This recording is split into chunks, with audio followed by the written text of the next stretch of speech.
Nyambung ya, izin ya ke Pak Saparudin dulu. Biar nyambung dulu nanti ke Pak Nasir Jamil. Ini polisi juga nih, punya ilmunya juga. Silakan Pak Saparudin. Ya. Terima kasih pimpinan.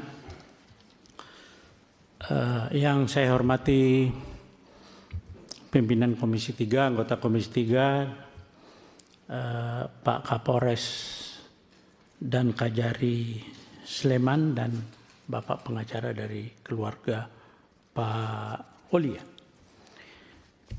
Saya mau tanya dulu sama, mohon izin Pak, saya dialog langsung. Silakan. Pak Kapolres Sleman, sejak kapan jadi Kapolres Anda? Dihidupin Pak. Ya. Januari tahun lalu Bapak. 1 tahun ya. Siap. Anda sebelum jadi Kapolres sudah di assessment belum? Siap, izin kami pada saat Kapolres masih AKBP juga sudah asesmen Bapak. Sudah. Sudah baca belum KUHP dan KUHP baru? Siap, sudah baca Bapak. KUHP undang nomor berapa? KUHP yang baru itu nomor berapa? Nomor Kalau sudah Anda sudah baca Bapak. nomor berapa? Nomor 1. Iya nomor 1 tahun berapa? Nomor 1 tahun 2003 Bapak. 2023. KUHP? 2023. Ulangi. 2025. 25. Saya tanya Anda karena ada kaitannya nanti di pasal di KUHP. Berlakunya kapan sih itu KUHP dengan KUHP? Sejak tanggal 2 Januari kemarin Bapak. Kemarin kapan? Kemarin dulu. 2026. 2026. Siap. Jawabnya begitu kalau Anda Kapolres. Kemarin kok kemarin apa? Anda Kapolres. Harus melihat sesuatu gitu loh. Nah, sudah disampaikan oleh Pak Riwanto tadi bahwa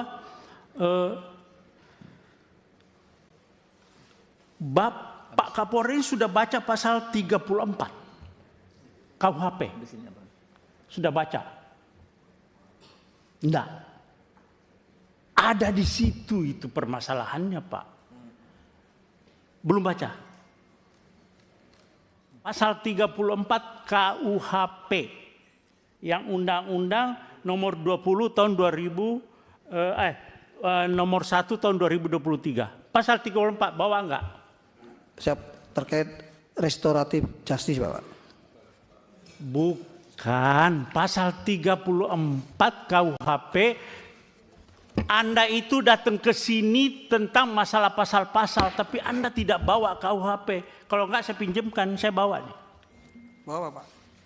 Pasal 34. Saya yang baca.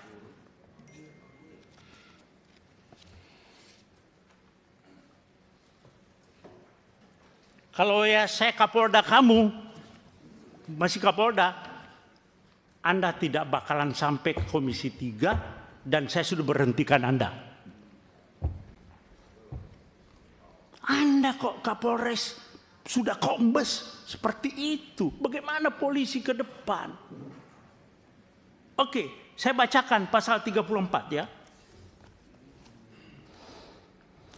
Pasal 34. Setiap orang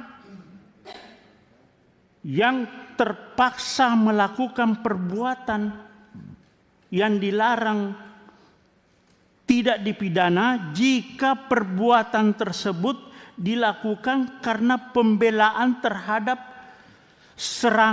serangan atau ancaman serangan ketika yang melawan hukum terhadap diri atau terhadap diri sendiri atau orang lain.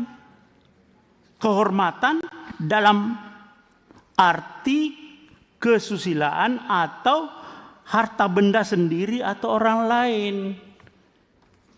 Oke, itu kalau Anda belum jelas, saya bacakan pasal 34 penjelasannya. Itu lebih rinci lagi di situ. Ada penjelasan pasal 34. Ini bukan tindak pidana. Kalau di KUHP Lamu Overmah, alasan pembenar bahwa orang itu membela diri. Membela diri, bukan undang-undang lalu lintas. Anda salah menerapkan hukum. Jaksa lagi P21 juga. Anda koordinasi yang nggak benar itu. Polres dengan kejaksaan. Anda koordinasi tapi salah. Bagaimana? Jadi maksud saya begini Pak Kapolres dan Pak Kajari. Ini bukan RJ. Bukan RJ. Tidak ada tindak pidana di sini. Sependapat dalam tidak ada tindak pidana. Orang yang Bapak tahu, Bapak ngomong di televisi saya lihat Pak Kapolres itu, oh dia melakukan pembelaan yang tidak melakukan tindakan tidak seimbang. Bapak tahu apa yang jambret itu tidak ada istilah di KUHP. Itu adalah pencurian dengan kekerasan. Bukan 36, bukan pencurian biasa, bukan pencurian pemberatan, tapi pencurian dengan kekerasan. Curas itu Pak, curas itu begal. Dia bawa celurit, bawa senjata tajam, bawa apa segala, bisa bawa senjata api. Nah, ketika orang itu, ini bahaya Pak. Nah, Anda bilang tidak seimbang, dikejar oleh suaminya, korban. Orang sipil Pak, tidak punya apa-apa. Orang sipil nggak punya apa-apa itu. Nggak punya, tidak dipersenjatai. Jadi itu bukan tidak seimbang. Memang justru yang tidak seimbangnya itu orang sipil Pak yang mengejar pelaku curas. Bagaimana Bapak bilang tidak seimbang? Ya, jadi coba bolak-balik begini Anda salah menerapkan suatu pasal. Jadi tindak pidananya adalah curas. Ya, pencurian dengan kekerasan, tersangkanya meninggal dunia, ya selesai SP3. Itu loh Pak Kajari juga. Nah kalau Bapak pakai RJ lagi Pak Kajari, tuntutannya apa sih? Mereka kan pasti ada tuntutan Pak kepada korban ini. Di media sosial juga Pak Kapolres banyak itu di media sosial. Seandainya yang mengejar itu polisi, terus yang meninggal, apakah polisi dipidanakan juga? Kan selama ini nggak pernah polisi ngejar meninggal orang itu kan tidak dipidanakan juga. Jadi pasal 34 Pak, nanti coba Bapak buka, terus penjelasannya juga itu alasan pemaaf. Karena orang ini jadi korban Pak. Orang korban jangan jadikan tersangka. Ini kenapa Pak Kajari juga begitu, P21, langsung RJ. RJ itu ada tuntutan lagi toh Pak. Nah saya mau tanya Pak Kajari, dia minta berapa sih? Atau apa tuntutannya yang dari sana? Ya jawab Pak. Mohon izin Bapak, jadi pada saat pertemuan di Zoom meeting pada tanggal 26 tersebut, itu sempat disampaikan oleh pihak dari Palembang melalui kuasa hukumnya. Karena saya suruh bicara sendiri, keluarga yang dalam hal ini sebagai jambret itu tidak mau Pak. Tidak mau bicara, semua pokoknya melalui kuasa hukumnya. Iya bukan melalui kuasa hukumnya. Makanya kuasa hukumnya akhirnya menyampaikan pada forum itu, mungkin pihak keluarga daripada Pak Ogi juga tahu, itu hanya memberikan bahwa dia waktu itu biaya-biaya yang timbul seperti untuk mengantar jenazah dari Jogja ke Palembang, biaya ambulannya, terus biaya pemakamannya, dia seperti itu hanya menyampaikannya. Selanjutnya akan nanti Nilainya berapa, Pak? dia belum menyebut nilai pada saat itu, Bapak. Pada saat pertemuan Zoom meeting itu dia tidak menyebut nilai, hanya menggambarkan bahwa kan kami ada pengeluaran biaya-biaya seperti biaya ambulan, biaya pemakaman.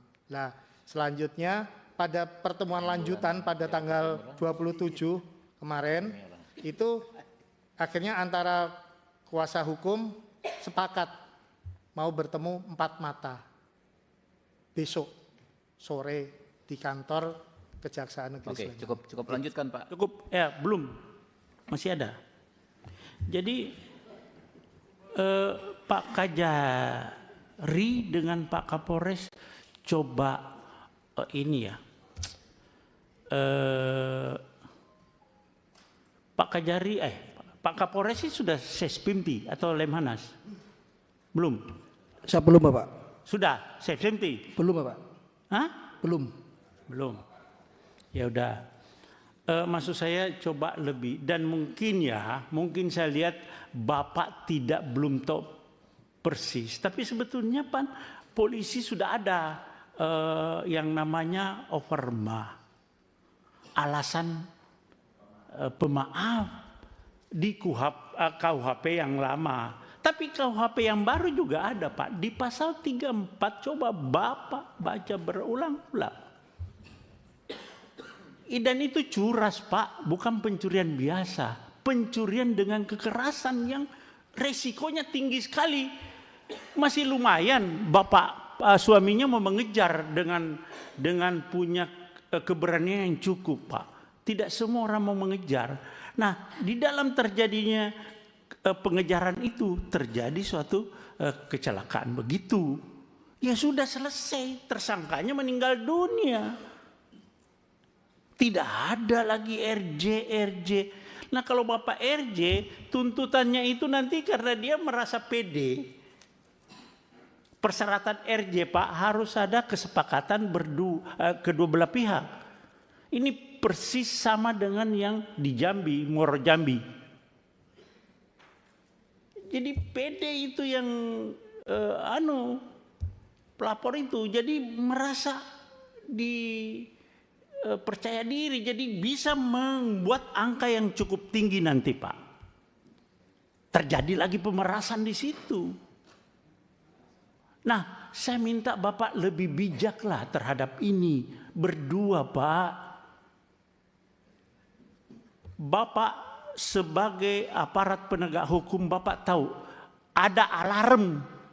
Bapak bukan dengan gagah berani menyampaikan unsur-unsur pidana ini. Tidak. Coba lihat di media sosial bagaimana tanggapan masyarakat. Itu sinyal bahwa Bapak salah di dalam menerapkan pasal di situ. Iya Pak ya, Pak Kapolres. Coba lebih bijak. Ya, kita lagi sekarang polisi dengan jaksa dengan hakim, reformasi Polri. Tapi tetap bergulir, Anda tidak mengerti Pak Kapolri. Bagaimana sih Polri kita ini jaga supaya marwah Polri ini lebih dipercaya kepada masyarakat. Tapi Bapak ada kegiatan potongan-potongan kelakuan Polri yang membuat citra Polri semakin buruk. Kita berusaha, Pak. Kita di sini semua sepakat Polri itu di bawah presiden. Ini semua perdebatan, tapi Bapak jangan mencederai ini. Ya saya kira itu Bapak coba, kalau saran saya ini SP3 Pak. Terima kasih. Assalamualaikum warahmatullahi wabarakatuh. Siap, yang berikut Pak Jamil, nanti Pak Abdu ya. Terima kasih. Ketua, Bapak Ibu anggota Komisi 3 yang saya hormati, selamat datang Kapolresta Sleman, Kajari Sleman, dan juga kuasa hukum daripada Hogi Minaya serta istrinya ya. Terima kasih sudah datang ke Komisi 3 DPR RI. Mudah-mudahan rapat ini atau RDPU ini bisa menjadi solusi dari masalah hukum yang dihadapi oleh saudara Hogi Minaya, dan kemudian nanti kita bisa merekomendasikan